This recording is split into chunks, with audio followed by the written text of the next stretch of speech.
And as we come back from break, we showed you this list as we went to commercial, and there was one driving connection between all of these names that we have listed here on your TV screen there at home. They're all dead, and they were all linked to heroin at some point in their lives. We are glad to have with us Lisa Beatty and also Marcia Dries from Harbor, dealing with dependency issues, both of them in their daily work. And as we talk about, this was all brought to the forefront, this discussion about heroin. And Mike DeWine, Attorney General of the state of Ohio, has called it an epidemic. It was all brought to the forefront again by the death of Philip Seymour Hoffman. I wanted to talk a little bit about, I guess, getting us to the point of being treated. And how do you get, just like any addiction, you've got to have acceptance, the willingness of the person who is the addict to want to seek treatment. Is that a safe assessment, Lisa? For me, I've seen a lot of people that have been court-ordered and end up being successful in treatment. Okay. I think willingness helps the process along. Mm-hmm. Is that an absolute? I don't think so. I think some people that are court-ordered are successful. It's part of the court-ordered process is getting them to treatment, Yeah. Which is a huge stepping stone for a lot of people in terms of even getting there. So I think for a lot of people that are court-ordered, they are successful.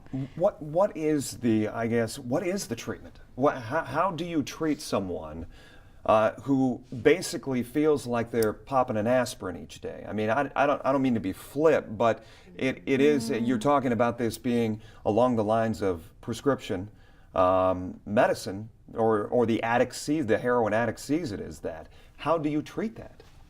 Part of the treatment process for the opiate addiction is helping the patient be motivated and understanding the disease of addiction and how that's impacting their lives. And also for a lot of them, it's treatment of their mental health and understanding their mental health and how that impacts addiction as well. Depending on where the person is, we would make a decision on either inpatient treatment or outpatient treatment based on how severe the addiction is. Is it a tough road to get the light to flip on?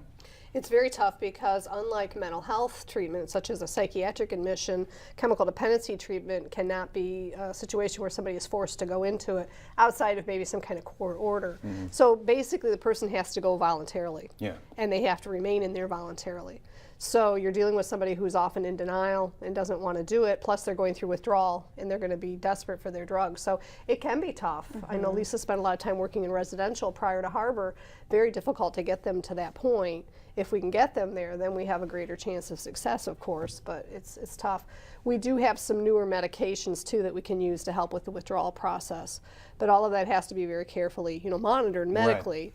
And cost, of course, is a consideration for some people as to how they're going to pay for it. When you look at the treatment, and how often, if at all, does guilt come into it? The reason I ask that is because you look at Philip Seymour Hoffman with children, and does that burden, does that fact of life play into it in trying to get somebody to snap out of it, I guess?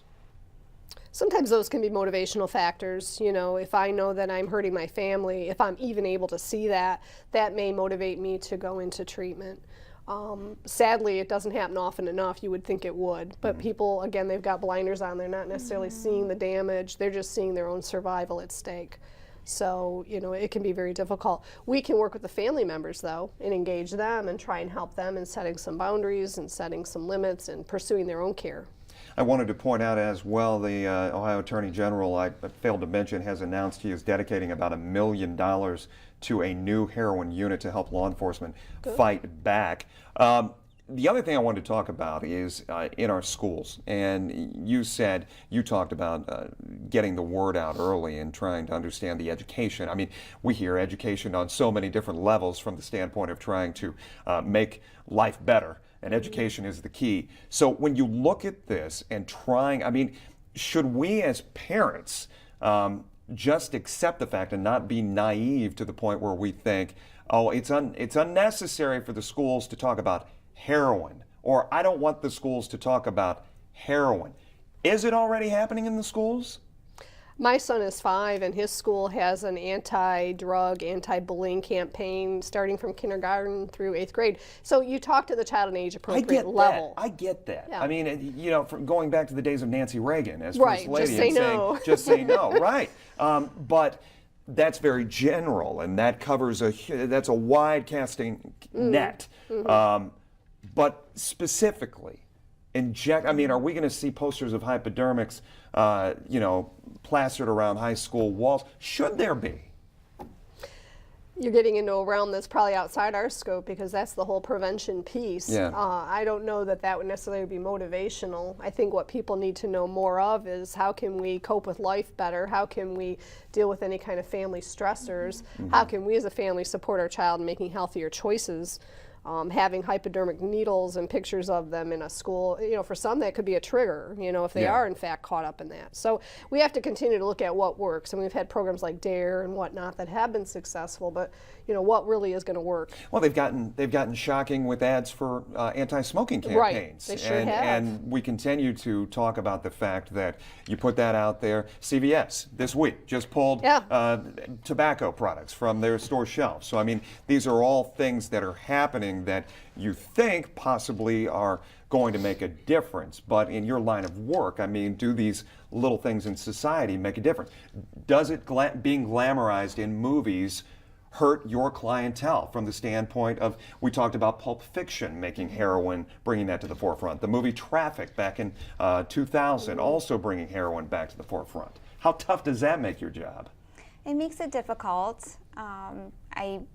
For a lot of clients that I have treated and talked to, seeing it on TV is a huge trigger for them. If they watch a movie where somebody is shooting up, that starts the process of them thinking about it, and eventually, you know, leads them to relapsing or to use. I think highlighting it in movies is a huge issue. Marsha? Well, and then we have, you know, people like, you know, Miley Cyrus, who's singing songs about Molly, which is a form of ecstasy. You know, that's kind of alluring, and to a kid who doesn't know any better, that seems kind of cool, you know, so what's the harm, you know? And so, yeah, there is this desensitization that goes on with our youth, and then goes into adulthood.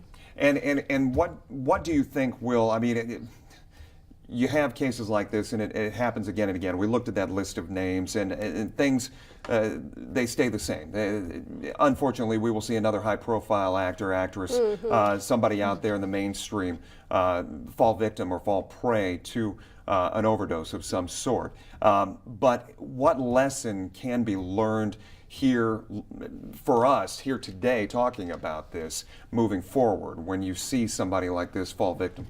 Well, as I look at his case, I see someone who was clearly hurting, and I don't know in his personal life who was trying to reach out to him, who was trying to help him. But one account I heard was he was at the film festival, and he looked very slovenly, and he said to somebody, they asked him, you know, what he did for a living. He goes, I'm a heroin addict. And then he pulled off his hat, and the person talking to him recognized him, and oh wow, that's the actor. So, you know, just very sad that here's this guy dying before your eyes. And, you know, what was the outreach? And not to criticize, because there probably was a lot of outreach, but what are we doing when we see someone like that in our path? Are we trying? In my work, I work with a lot of employers to detect this in their employees so that they can try and force their hand to get help. Who else could do that? Could we do it in our schools? Could we do it in other parts of our community? Just recognizing and being vigilant. Recognizing. Well, both of you, thank you so much for spending some time with us here on the Roundtable today. We appreciate it. Obviously a tough conversation, but one that needs to happen again and again. Stay right there. We will wrap things up for this Sunday right after this.